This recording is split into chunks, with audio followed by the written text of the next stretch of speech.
Assalamualaikum warahmatullahi wabarakatuh. Perkenalkan, saya Dania Faradila dari kelas 12 IPA 3. Video ini saya buat untuk menyelesaikan tugas sejarah kebudayaan Islam. So, langsung saja inilah dia video presentasi dari saya.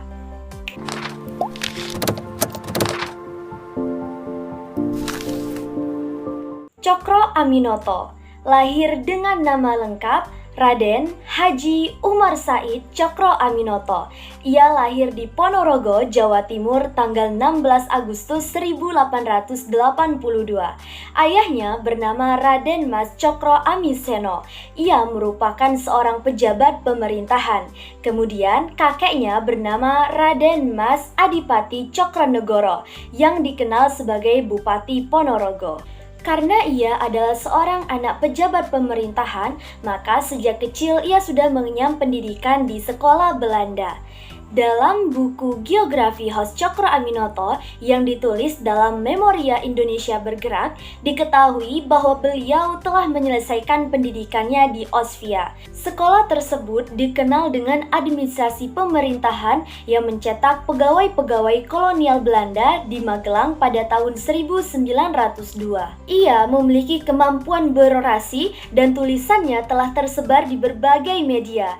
Ia telah memberi inspirasi kepada puluhan ribu orang untuk menumbuhkan semangat kebangsaan. Meski berdarah bangsawan, sejak awal Cokro ini menentang feodalisme. Hal ini terlihat jelas dalam tulisannya dalam sajak yang dimuat dalam Doenia. Bergerak pada tahun 1914, dia mengkritis penindasan dan perbedaan derajat manusia. Begitu pula dengan berbagai pidato yang disuarakannya. Nah, oleh karena itu, Cokro Aminoto dijuluki sebagai Gatot Koco Serikat Islam. Karir perjuangannya mulai melesat semenjak beliau bergabung di organisasi Sarekat Islam Mei 1912.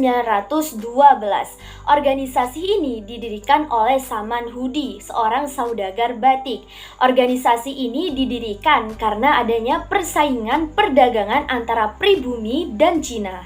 Dan berkat tangan dingin Cokro, organisasi itu menjadi pergerakan politik yang kuat dan besar. Dalam kepemimpinannya di Sarekat Islam, sejarawan Boni Triana menilai keunggulan Cokro, yaitu sikap egaliter, yaitu tidak memandang usia, jabatan, dan status, melainkan asalkan yang terpenting para anggotanya sama agamanya.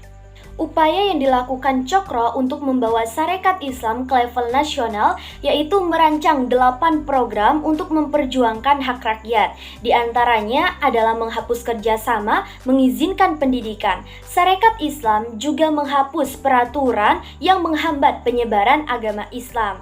Oleh karena itu, Sarekat Islam mendapat banyak dukungan. Cokro meyakini bahwa Islam memiliki nilai-nilai sosialisme. Oleh karena itu, beliau ingin membumikan perjuangan dengan landasan Islam sebagai basis ideologi. Selain berjuang dalam bidang politik, Cokro Aminoto sangat peduli kepada pendidikan. Pada tahun 1930-an, banyak didirikan sekolah Cokro Aminoto di bidang Partai Sarekat Islam Indonesia di seluruh wilayah.